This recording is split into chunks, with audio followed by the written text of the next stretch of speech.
Hey friend, welcome back to the Clarity to CEO podcast. I'm Philippa and I'm so glad that you're here. I know this time of year tends to feel like a slow build. Spring is just barely creeping in.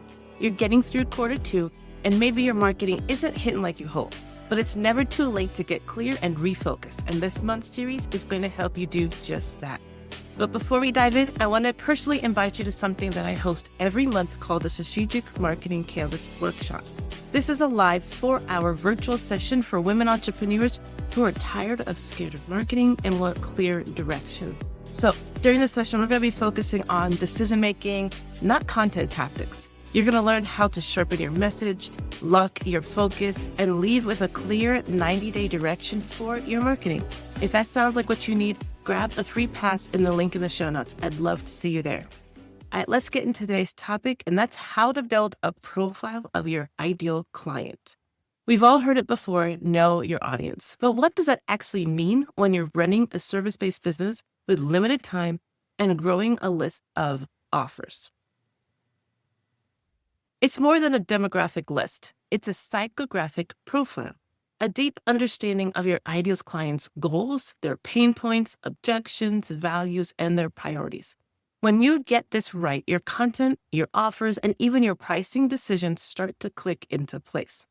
This is one of the most fundamental parts of the strategic marketing canvas, and this is covered in the mastermind that I offer that is a year-long program. This month, enrollment's happening, and the first mastermind starts in May. So you want to sign up for that and learn more about how the strategic marketing canvas can really change how you view your ideal client and so much more.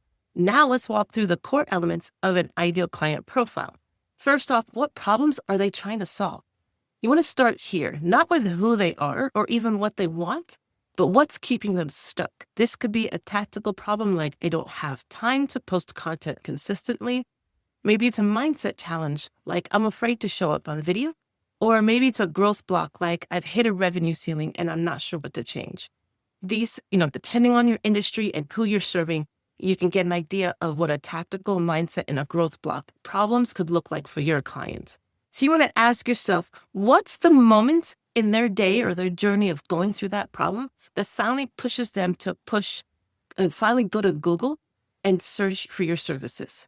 What is it that finally triggers them and pushes them over the edge with their problem that they're facing that says, finally, okay, I need help. I can't go on with this issue in my life anymore, and I need help. So they finally either go to Google or whatever it is that your ideal client, where do they go to search for information? Do they go to friends, family, Google, ChatGPT? Like, where is it that they search for a solution for their problem? And you want to make sure that your business is showing up there. So when they're searching for your services, that your company shows up, says, yep, I have the services and I can help you. And so now we need to look at what is their internal motivators. We often get caught up in what the client needs, but people buy based on what they want. Do they want to feel confident, respected, visible, secure, and in control? Knowing this can help you speak to their emotional why, not just the surface level. This is service features.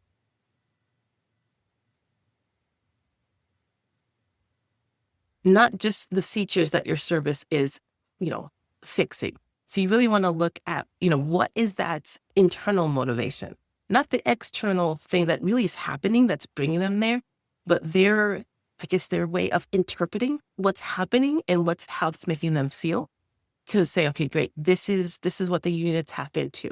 So you want to go back and read your testimonials from some of your favorite clients and determine what emotional outcomes did they describe that they were either experiencing before your services or that they experienced after your services. That's going to give you an idea of where their mindset is and what their motivator is. If you're a system strategist, you're not selling automations. You're actually selling peace of mind and mental white space for people. So that's an example of what you're selling and what your actual services, those automations, versus what the client is actually looking for. Peace of mind, some mental white space, some ways to look at what they need to do without feeling overwhelmed, right? So now we need to also look at where are they, your customers, on the customer journey map. So not all ideal clients are ready to buy. Some are just becoming aware of their problems Others are comparing options, and some are ready to commit today, but need to feel confident that you're the right guide. So your profile should account for a few things. Their current stage of awareness. So where are they on this stage? Are they still just aware of the problem, comparing options? Are they ready to commit? Or are they just needing to know that you're the right fit? Are they in the decision-making process? And what builds their trust?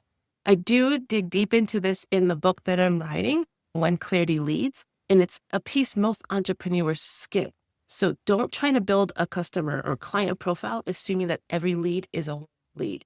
You need to know where they fit on that customer journey and what their motivations are at the moment to be able to help reach them where they are in that journey and give them what they need to help them get to the next step of the journey.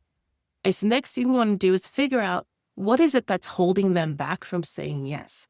This is the golden opportunity here, the golden question that you need to ask yourself. You can list yourselves every possible objection or hesitation. So some of the things might be that I don't have time. I've tried this before. It didn't work for me. This feels like a luxury, not a necessity. Maybe I can't afford this right now. Then instead of trying to overcome these objections in a sales call, you bake your answers into your content. Your marketing becomes a conversation, not a pitch. So that way, you're already creating content around those objectives. So that way you're answering those questions before they even get to you. This is also a great time to check in with your past content. Have you addressed these barriers directly? If not, this is your next post. All right, the last thing you want to look at is what would make them say, this was made for me. This is your ultimate goal. When you speak directly to their thoughts, their experiences, and their values, you create that instant resonance that makes your audience really lean into you and really try to get more out of you. This is how content becomes magnetic. Offers become easier to sell and trust grows before you even hop on a call with them. And I know this takes time. That's why we work inside the entrepreneur program and walk through it in the strategic marketing canvas workshop, because your ideal client isn't generic and your marketing shouldn't be either.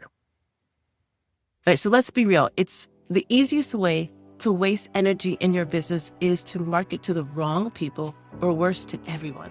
When you slow down and define who you're really here to serve, everything starts to speed up for you. Things start to click and make sense and connect. That's how CEOs think. Not how do I reach more people, but how do I reach the right people?